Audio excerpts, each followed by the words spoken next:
Welcome back to Yoshi Entertainment, everybody. Now, just recently, a young man by the name of Braxton Wells, who is an actor associated with Tyler Perry, all of these shows that he's had recently, came out and made some very serious accusations concerning Tyler Perry Studios, and another man who is associated with Tyler Perry and Tyler Perry Studios. We'll get into who he is in this video. I'm going to let y'all know right now that I believe this young man and the accusations he's making. We all have to say allegedly, although I believe him 100%. Because not only did he have receipts, even without the receipts, I would have still believed him, because his story is similar to all of the other young men who have came out and made these same kind of accusations, especially about Tyler Perry. I believe him 100%. And I've said before, these predators, these people in Hollywood, these millionaires and these billionaires who do stuff like this, they always move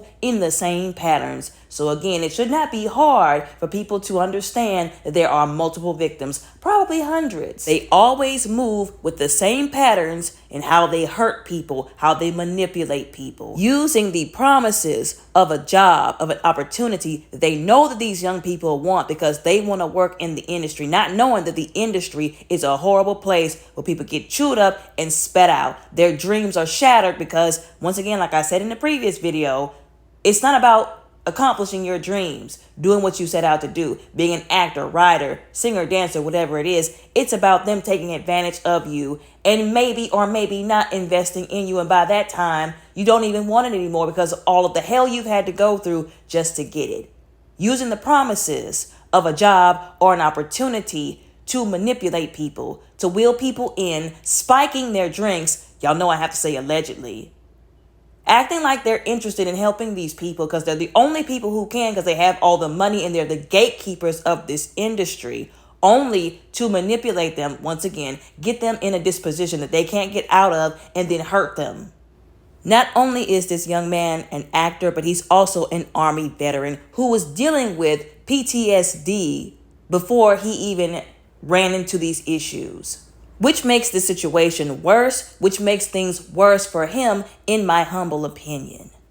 And I quote, recently, actor and Army veteran Braxton DeMarco Wells took to social media to make some disturbing allegations against the senior vice president of scripted programming at Tyler Perry Studios, Mark E. Swinton. In a lengthy Instagram post, he alleges that he was flown to Georgia under false pretenses. Allegedly, he was then groomed and assaulted by Swinton. Wells alleges that Perry knew about this and chose not to speak up. Allegedly, he also worked with his attorney behind his back to force him into an NDA. He also made this post on Instagram, and I quote, "To Tyler Perry and Mark E. Swinton, to the law and to the testimony, if they speak not according to this word, it is because there is no light in them." Isaiah 8:20. I speak today not just for myself, but for every soul silenced by power, fame, and fear. Mark E. Swinton,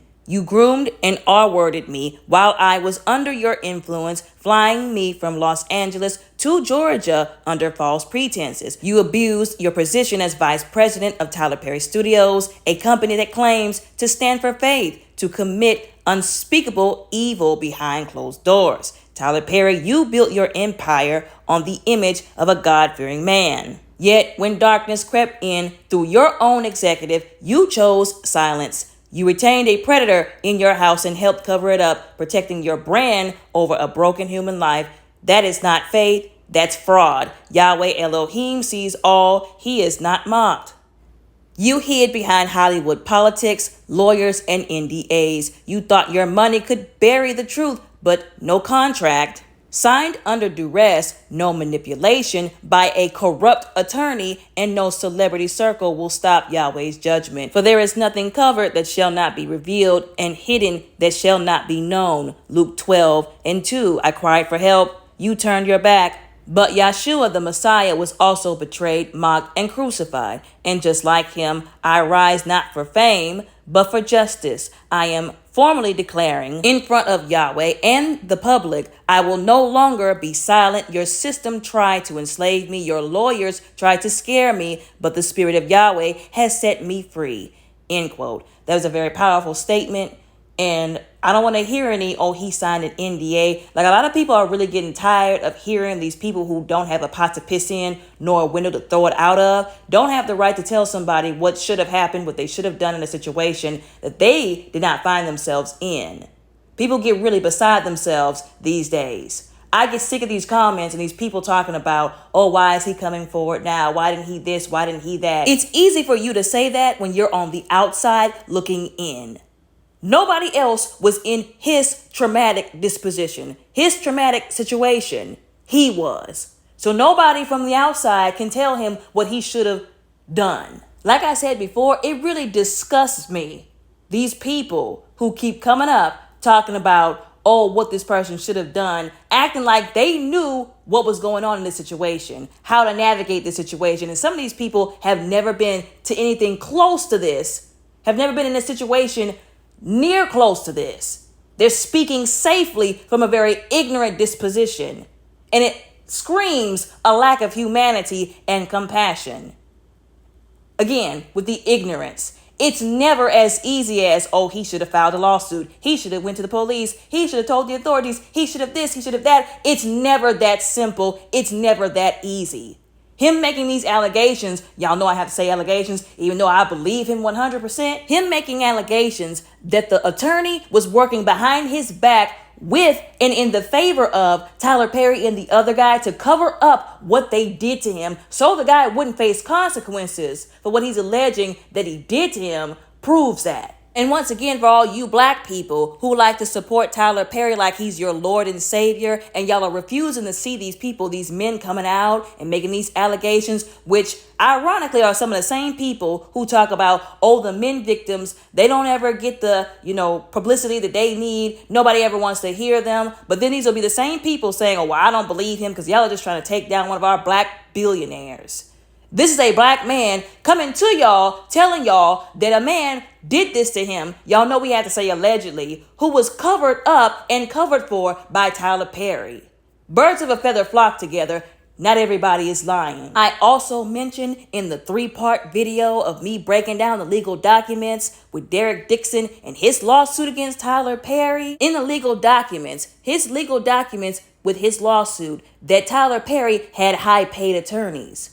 These billionaires, these millionaires, these rich celebrities, they have the money to bury people legally. They have the money to buy out and buy the integrity of attorneys and lawyers. And with a lot of those attorneys and lawyers, there wasn't much integrity to start out with. A lot of these lawyers and attorneys will accept money from millionaires and billionaires and celebrities to do shady things, to screw over people, especially victims who have already been screwed over simply because they just want the extra money. Their love for money, which the Bible states is the root of all evil, the love of money. Their love of money outweighs and overrules their humanity, their compassion, and their integrity. It's one thing for a person to be shooketh, if you will, taken aback, if you will, because they're not used to this kind of stuff. They're not in the industry. They don't see this every day. So they were not aware of this happening. It's one thing for a person to say, oh, wow, I didn't know this kind of stuff was taking place in the industry. I didn't know that's how they move. I didn't know that's how these celebrities be doing people out here. This is crazy. But it's another thing entirely, starkly different, for somebody to be so far down the rabbit hole of delusion and idol worship of these celebrities that a person would really sit up on this internet and fix their raggedy mouth or their raggedy fingers to type that somebody, a victim, didn't go through what he or she actually went through. Y'all know we have to say allegedly, right? I honestly believe that people should be held legally accountable for that. If you're going to get onto the internet and say something that disrespectful and inhumane about a victim, especially if it's proven in the court of law, you should be sued for emotional distress, because that is definitely emotionally distressful to be telling somebody they didn't go through a kind of hell you could never imagine when they did. And some of these same people who are trying to deny that these victims went through what they went through would have blew their brains out if they had to go through half of what these people have had to survive through. Even this young man said that he was having all kinds of mental health issues, having thoughts of self-deletion because of what he went through. And once again, remember, this was after the PTSD because he is a veteran.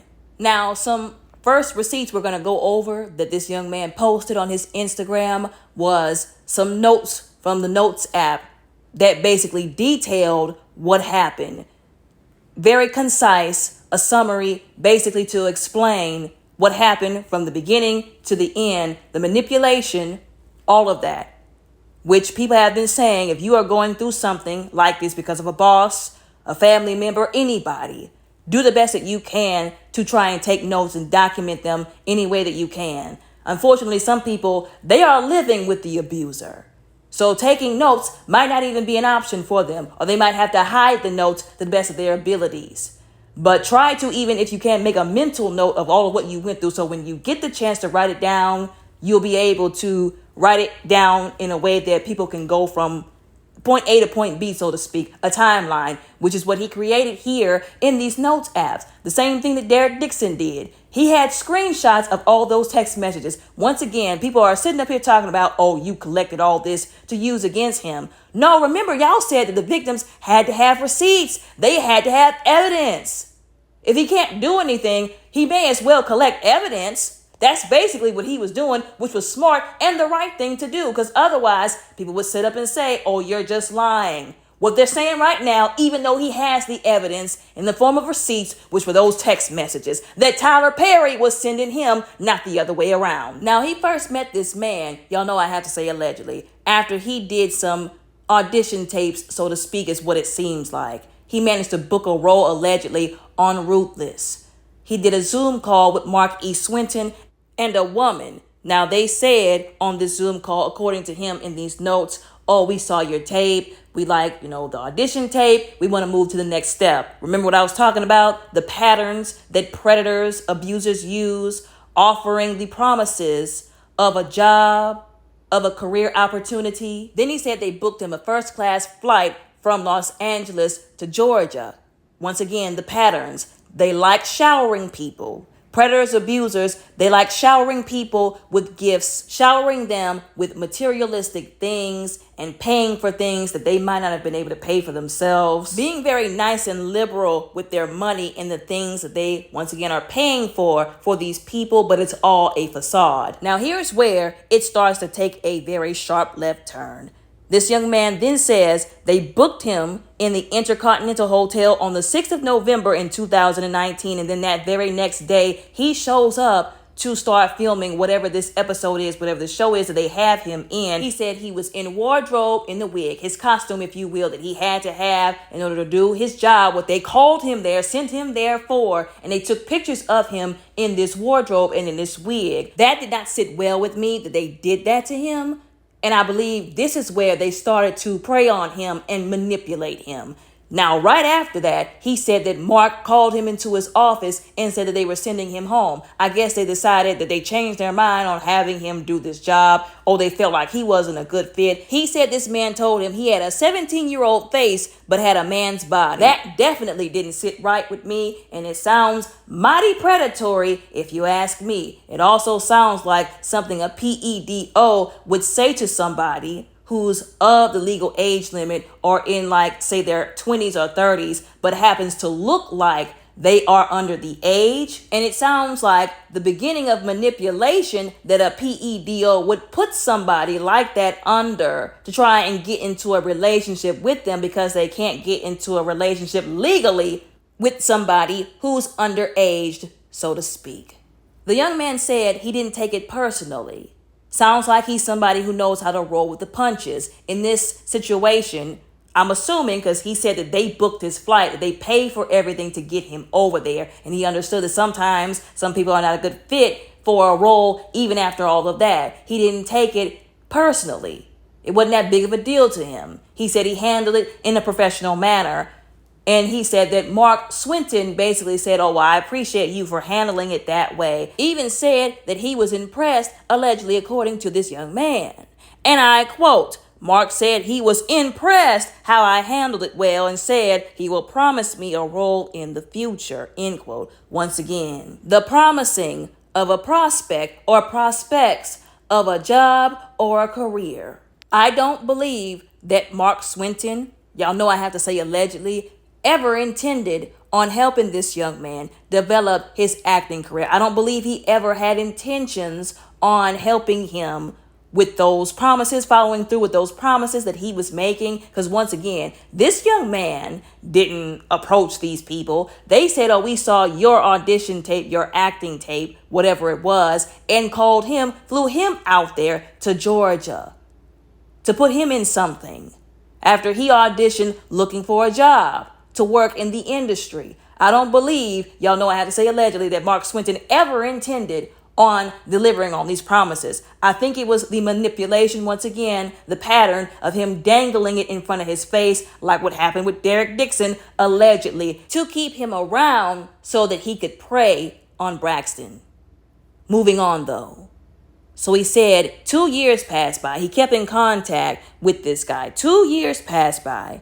We're in 2021. October the 19th, as he says right here in the notes, in these receipts, he was called for them to book him for a role in the Oval. November the 1st, he said he was flown from LA to Atlanta, where he said he had to Uber himself to the Intercontinental Hotel. Then he said Mark got him his C-19 test, because remember, during this time, the pandemic was still going on, so that they could hang out together.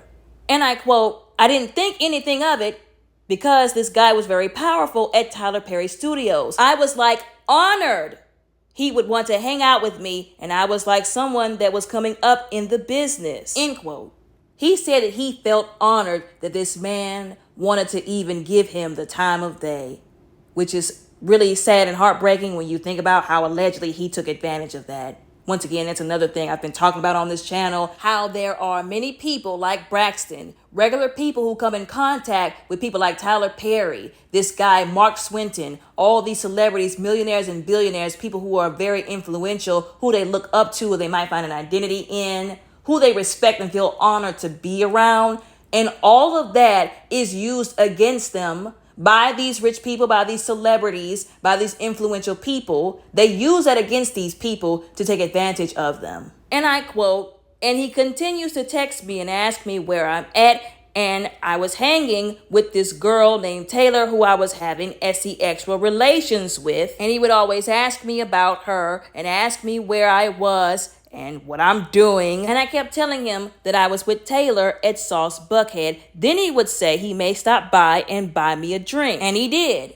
Bought me a drink and got himself a drink and my girlfriend Taylor. And then me and him walked outside and he was telling me about what Tyler Perry does at his Bahamas Island with his male actors and female actors. And they all have sex with each other, and kept repeating that to me when he flew me back out to Atlanta on January the 6th of 2022. End quote. Who else said something about a Bahamas Island in their lawsuit? Oh, that's right, Derek Dixon. Remember, he put in his lawsuit and alleged that Tyler Perry paid for them all to go on this supposed crew member, cast member vacation that they all had to go on. Allegedly some kind of possibly mandatory vacation that they all had to take to his private island in the Bahamas. Ooh, they like their private islands. These billionaires, these millionaires, these celebrities, these rich people, they like their private islands, don't they? He said that he had to go up over there. He didn't have a choice. He felt like he didn't have a choice. And that was another way that Tyler Perry was trying to get him alone so that he could grope him and possibly assault him, allegedly, according to Derek Dixon.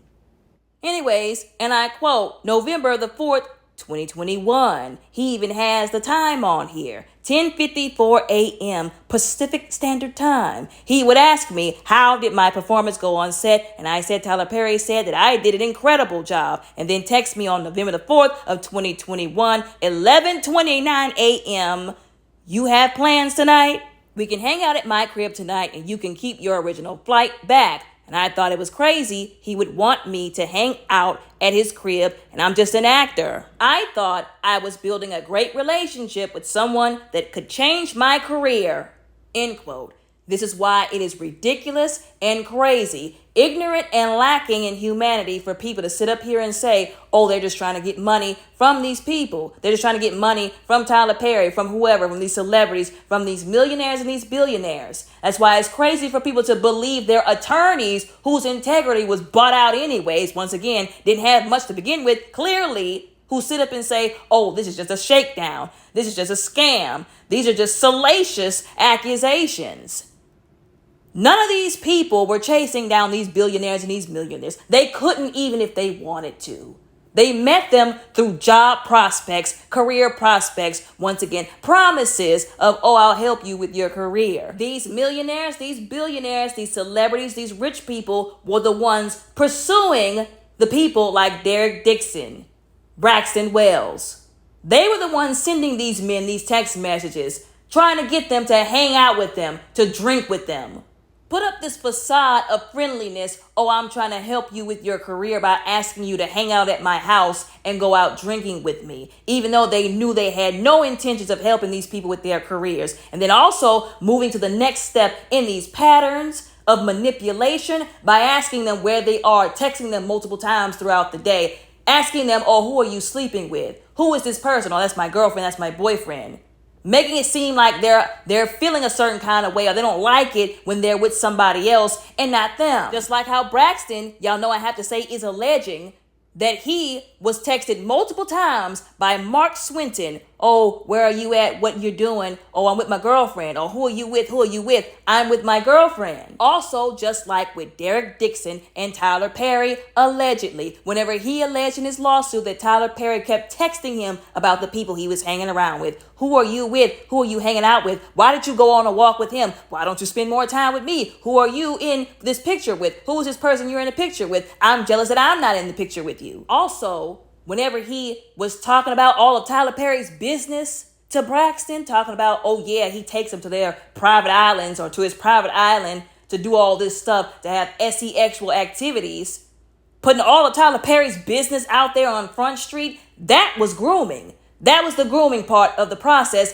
and the pattern, trying to get him used to being very open about this kind of stuff, open to the idea of having sexual relationships with men and women, multiple people who he was allegedly supposed to be working with.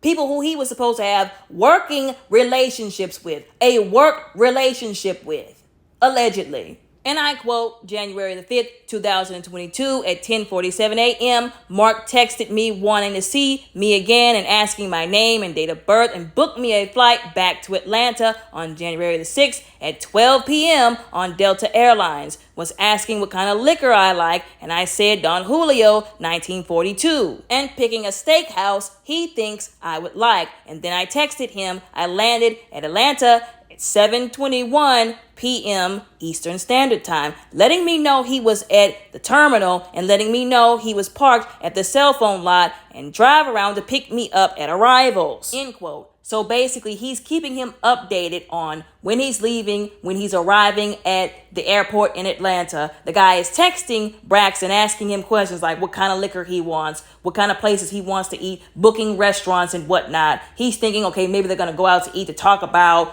a job, because that's what normal professional people do who don't have perverse intentions, heinous intentions in mind. That's what Braxton is thinking. He's asking him all these questions. Like I said, he notifies him when he gets to the airport. The guy picks Braxton up in a G-Wagon, lets him know that they're on their way to Marcel's Steakhouse. While driving them there, Mark receives a phone call from Tyler Perry, and then he proceeds to tell Braxton to basically be quiet so he wouldn't know he was in the car with him while they were on the phone. And he has the entire conversation on speakerphone. And I quote, while we were driving, Tyler Perry calls him and he tells me to be quiet. And he has him on speaker basically saying things about other actors and calling them annoying and bad-mouthing other crew members. End quote.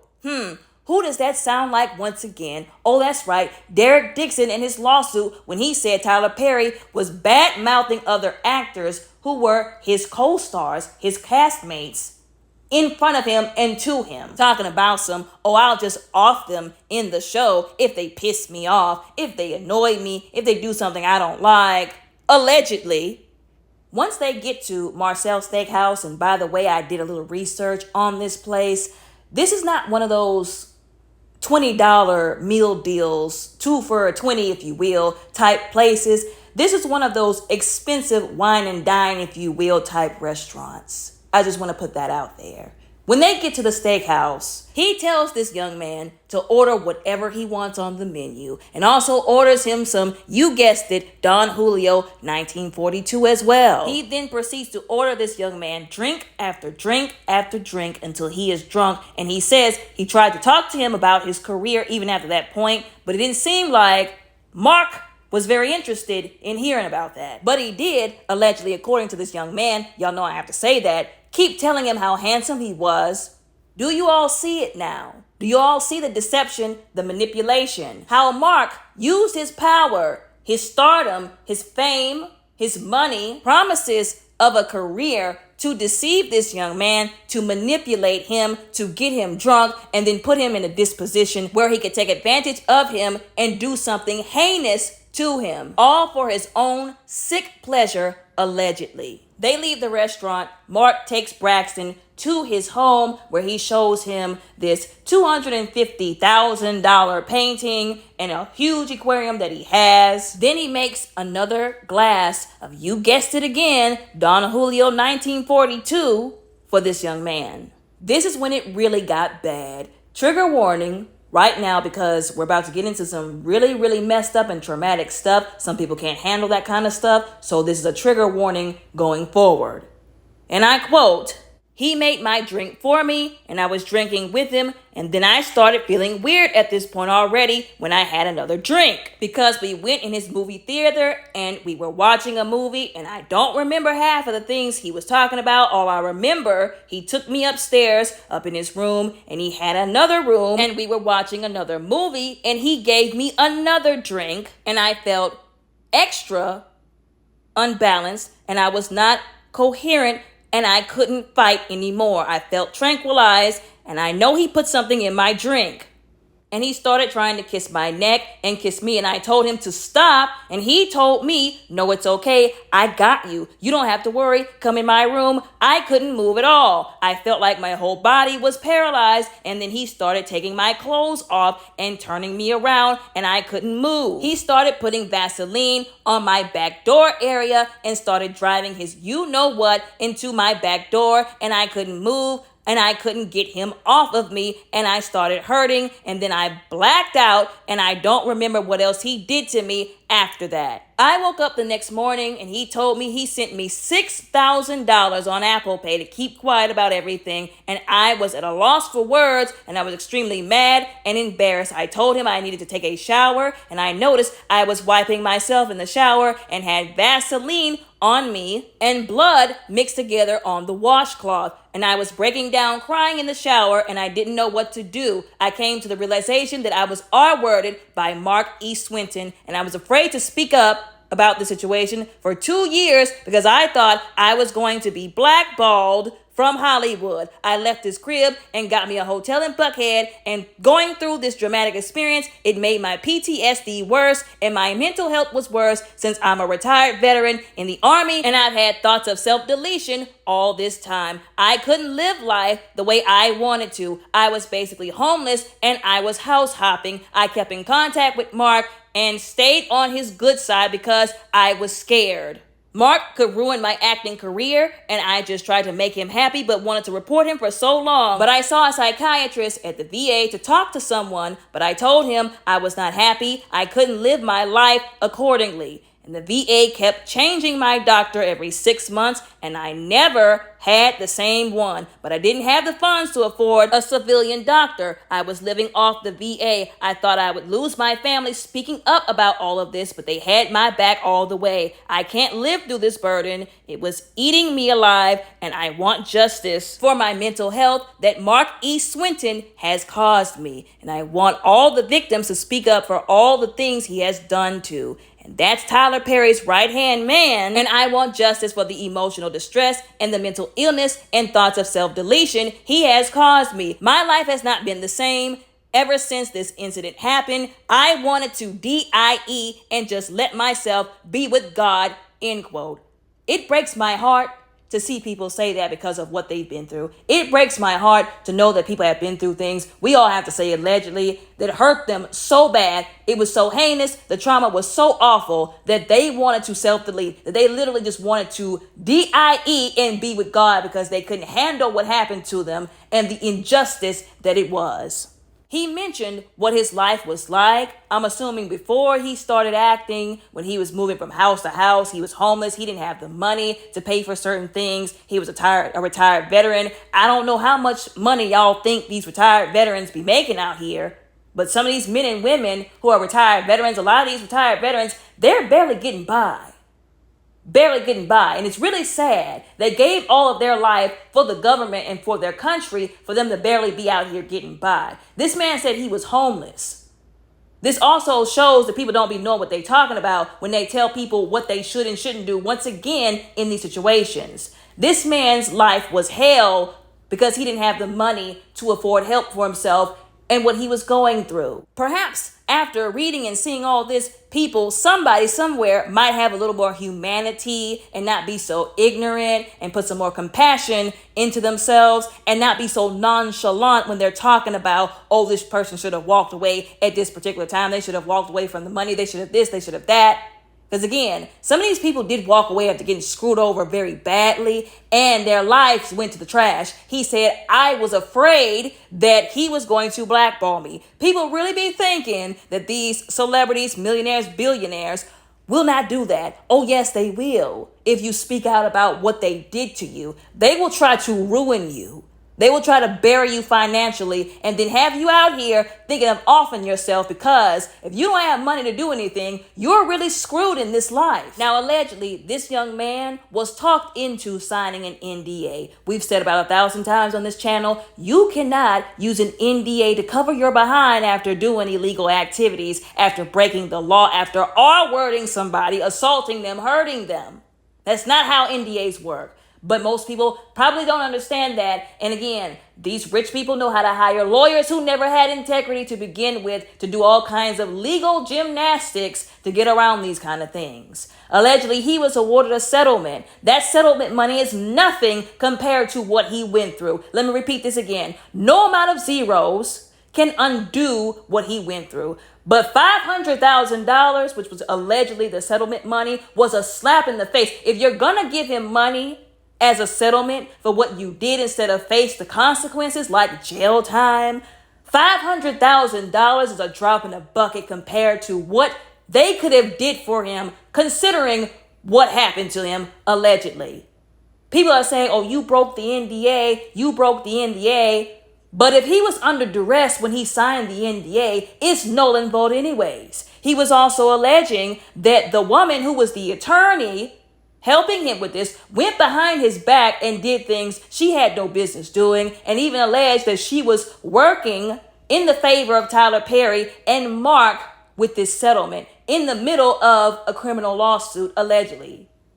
And I quote, Wells also named his ex-attorney, Jeannie Harrison, accusing her of pushing the NDA while his criminal case was still active, failing to file a civil suit and never advising him of his federal and military legal protections, end quote. And I also quote, he claims she was working behind the scenes with Perry's defense team, yikes, end quote. What in the conflict of interest, legal malpractice, she definitely needs to get disbarred if this is the truth, is going on here. Y'all know I have to say allegedly and if this, if that. If what he is saying is true, not only does she need to not be able to practice law ever, anywhere, but she also needs to be sued. And she needs prison time, if that's even an option. Now, this young man had receipts on top of receipts on top of receipts. He had the timeline and the notes where he documented everything. He also had case numbers, legal documents, a copy of the NDA that they had him sign, which they said, oh, well, if you break this NDA, you'll have to give us the $500K back and you'll be subject to legal fees on top of that. But again, NDA signed under duress, or you're using fraud or some kind of coercion or deception to get them to sign it, can be considered invalid or unenforceable, allegedly. Once again, this could be considered trafficking. This entire situation could be considered trafficking, because as he stated in these notes, in these posts, he was lured across state lines. Remember, he was flown. That wasn't his money, if I'm not mistaken, that paid for that plane ticket from Los Angeles, California to Atlanta, Georgia, where he was flown to meet Mark Swinton whenever he drove him to that place, Marcel Steakhouse, where he got him drunk. And see, I also believe he did all that. He bought him all these drinks. Oh, what's your favorite drink? Let me buy you your favorite drink. He did all of that so he can try and say, oh, he was already drunk before he got to my house. But remember, Braxton kept notes. He kept documentation, so to speak, of what was going on. And he said when I got to his house and he made the drink that he made, that was when he started to feel off. This is why I said, whenever if you're going through something like this, document everything to the best of your abilities if you can. Because imagine trying to explain that situation without having the information that he said. Whenever I got there, he fixed another drink, which again, I still believe that was to cover up, because all those other drinks that he bought him at the steakhouse.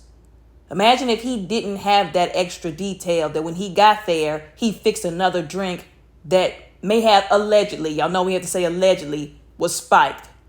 Because when he drank it, he started to feel off, unlike all the other drinks he had before he got to his home. But even if he hadn't given him that spiked drink, or he forgot about that detail, or he forgot to mention those details, this still is messed up. This situation is still messed up. He still took him to that restaurant with the intentions to get him drunk, off balance, under the influence, so he wouldn't be able to resist once he got him home. So it's still messed up. And another reason why this is also possibly trafficking, like I said before, remember that fraud, coercion, force, fraud/deception.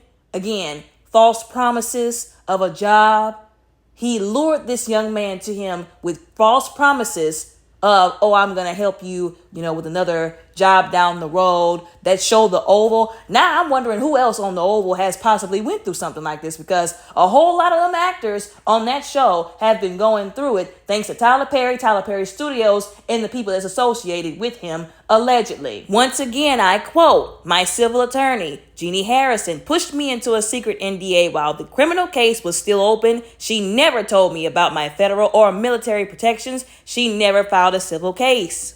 And she worked behind the scenes with Tyler Perry's defense, end quote. Y'all know I have to say if this, if that, and allegedly this, allegedly that. If this is all true, she needs to be sued as well, like I said before. And also, she needs to not ever be able to practice law anywhere forever. Now, the way I knew that I wasn't crazy, whenever I was first going through this situation, through his lawsuit, the details, whenever I came to the conclusion that this was definitely grooming, that this was sex trafficking, look at what else he posted. He must have did some serious research, or he consulted somebody, because he posted that same thing. Basically all the laws that they broke, not just with him alleging that the attorney went behind his back and did what she did, didn't tell him all of his rights. Y'all know I have to say allegedly. What actually happened to him, what it really is. You have to know by definition what is happening to a victim so that they know what they have a right to file a lawsuit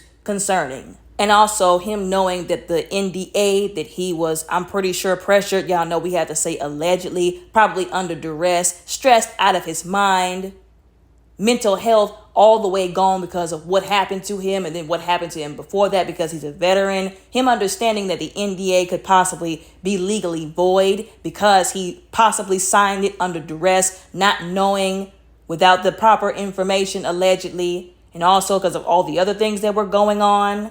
He even summarized with multiple points why the NDA is voided according to the law, and filed a motion to have it voided because of what happened to him. He even brought up how his case, once again, is very similar to Derek Dixon's, but unlike him, Derek Dixon was protected. Nobody screwed him over. Nobody screwed him into an NDA. That there were things that happened for Derek Dixon that did not happen for him. that was supposed to happen for him that happened for Derek Dixon, even though they basically went through the same thing. And I quote, compare this to Derek Dixon's case, also a California resident assaulted in Georgia in 2020, was protected under California law, never forced into Georgia jurisdiction, wasn't silenced by an NDA. My case was the same, but I was denied justice. Why? End quote. Once again, people sitting up here talking about, oh, Derek Dixon only went after Tyler Perry because he's a black man, when if they would have quietly read the details, used a little bit of common sense and critical thinking skills, and actually researched, they would have realized that Tyler Perry, y'all know we have to say allegedly, was the one pursuing him. And those text messages, the slew, the onslaught of text messages that he sent to that young man was the proof. Everybody wants to play the race card in the stupidest ways and in the most stupidest situations. If y'all want to talk about race, then why don't you all rally behind Braxton Wells and ask why he wasn't given the same justice that Derek Dixon was? That's a race card you can play. Now, I'm not saying that everybody should blame Derek Dixon because he's not at fault for that. I am saying the reason why it happened is because of this raggedy thing we call a justice system. And it could also be because, due to the fact that Derek Dixon is white, he had better legal representation.